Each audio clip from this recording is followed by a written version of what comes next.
we will share an interesting fragment from a chapter named The Path of Transformation. In this chapter, there is a story about a young man called Ihasu and his experience in a search of the most deepest core in his consciousness. It was in that state of stillness, gradually, that we have discovered ourselves waiting for something in particular.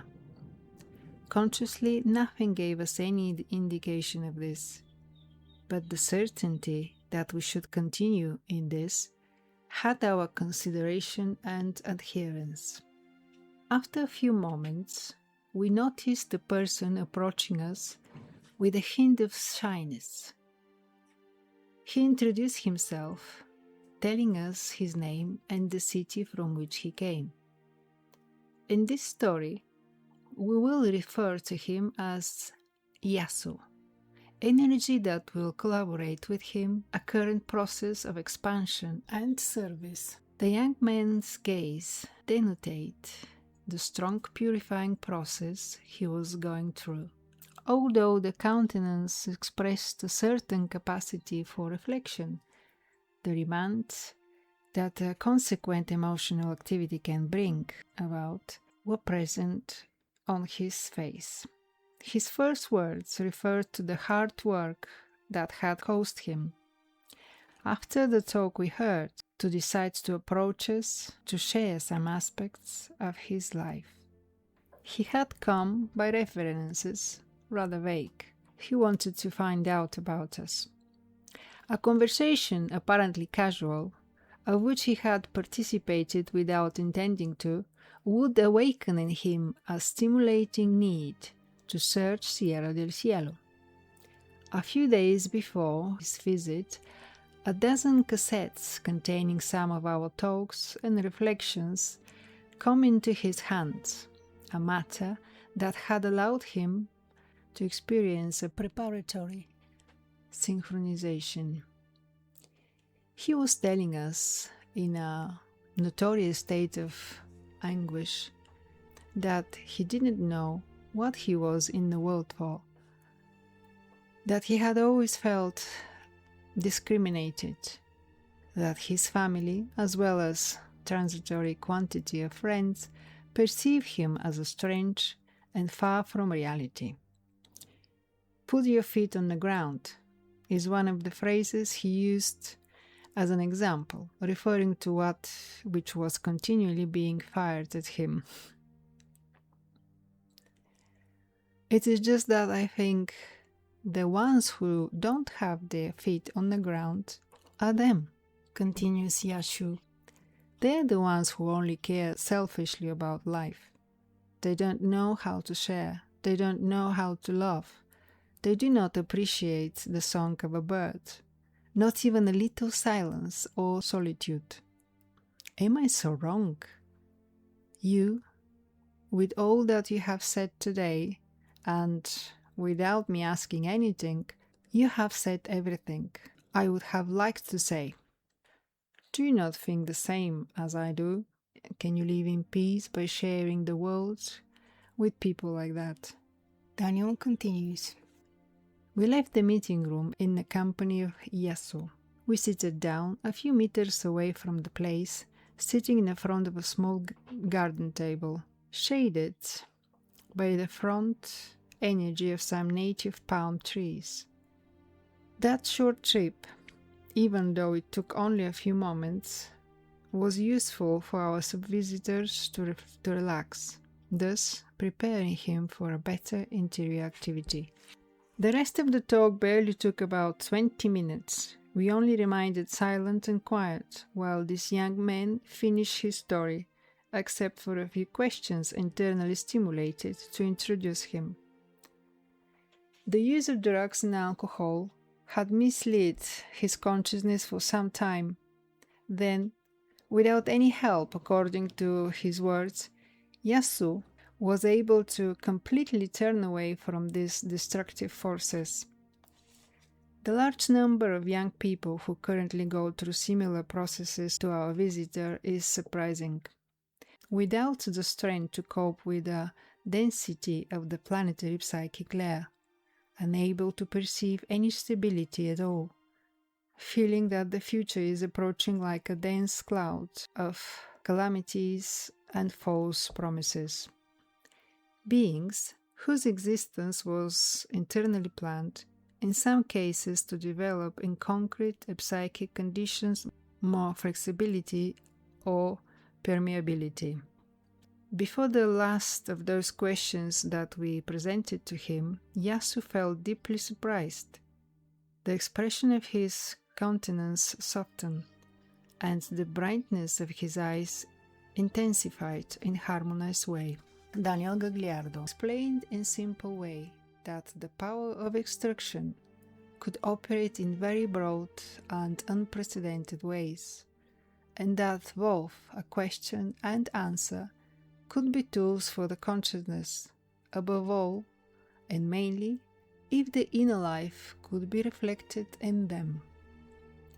We suggested that Ihasu has to stay attentive, and in this way will be able to develop his awareness in every situation that life presents to him, bearing in mind that every situation is internal.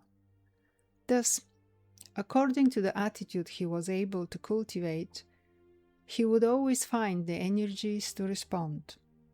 That just as many beings had served to present him with elements that will allow him to experience the receiving of answers, the unique life would always offer him that valuable opportunity by the means most favorable to the occasion. Everything that is placed before us, regardless of the capacity of pressure that it may exert on us, is the open path to an effective response. Absolutely nothing can escape what the law provides, and that disposition has a manifest or perfect grace and mercy. That which is to offer us a question is confirmed to the capacity to stimulate our response and elevation. Ihasu, at the moment of saying goodbye, shared with us some of his immediate plans. He was planning to make a long journey to selected places in South America and Europe. According to his words, that trip was designed to meet and get to know each other better. At the same time, it would allow him to put some distance from some elements that used to conflict with him. Again, we induced to ask him some questions. His face seems to light up. And then the Ihasu said, "Perhaps one of my problems is not knowing how to ask myself some question objectively. Apparently, I should have some help more often. You have only asked me almost without saying anything in particular, and I have answered what I needed so badly. I think I will change that long journey into a journey of my own inner self." Ihasu asked Daniel Gagliardo the following: "May I write you for guidance on some things or clarify my doubts?" Daniel continues: "We stood looking at Ihasu silently. The gesture of repeating his question before our silence. Again his gaze was filled with light. We exchanged an embrace in a fraternal and loving silence. Shortly, hours later, when the same car was returning from its service, the person driving it approached us for some routine consultations. He was leaving when, retracting his steps, he told us something that he found extremely positive. The young man, whose name he did not remember, had experienced, at least in appearance, a remarkable change. The young man did not seem the same as the one he had brought him from the village at noon. When another of the passengers, a lady sitting next to him, expressed some anguish due to situation he had recently experienced, he asked her some questions and made some contributions within serenity and harmony. The woman, looking at him with gratitude, confessed that she did not see the matter that way. Then silence settled in and accompanied us for the rest of the trip. The energy of reflection seems to act on everyone significantly. If we are open enough, we could see how we are given valuable opportunities for expansion. The governing energies of this precious process are powerful enough to supply any genuine attempt at the response. They can stably support whatever an individual, surrendering to his inner light, installs as an attitude in his proceedings. Ihasu could open himself to the stimuli that were struggling to expand and redirect him. There was no need for extended sessions or seminars, nor were there any theatrical initiations in brackets. He was simply able to open up and remain receptive. His own inner consciousness had brought him to the juncture, to this situation, considering it most suitable to permeate the vehicles of his personality, emotional, mental, and physical body of the personality. It was not our question, not the answer, that the being could obtain from it himself that executed that transformation. It was the ability that arose in him during that brief process, a non-rational availability, largely subjective but real and effective. The present faith in Ihasu operated like invisible lightning. The approximation between the polarities of his being deepened.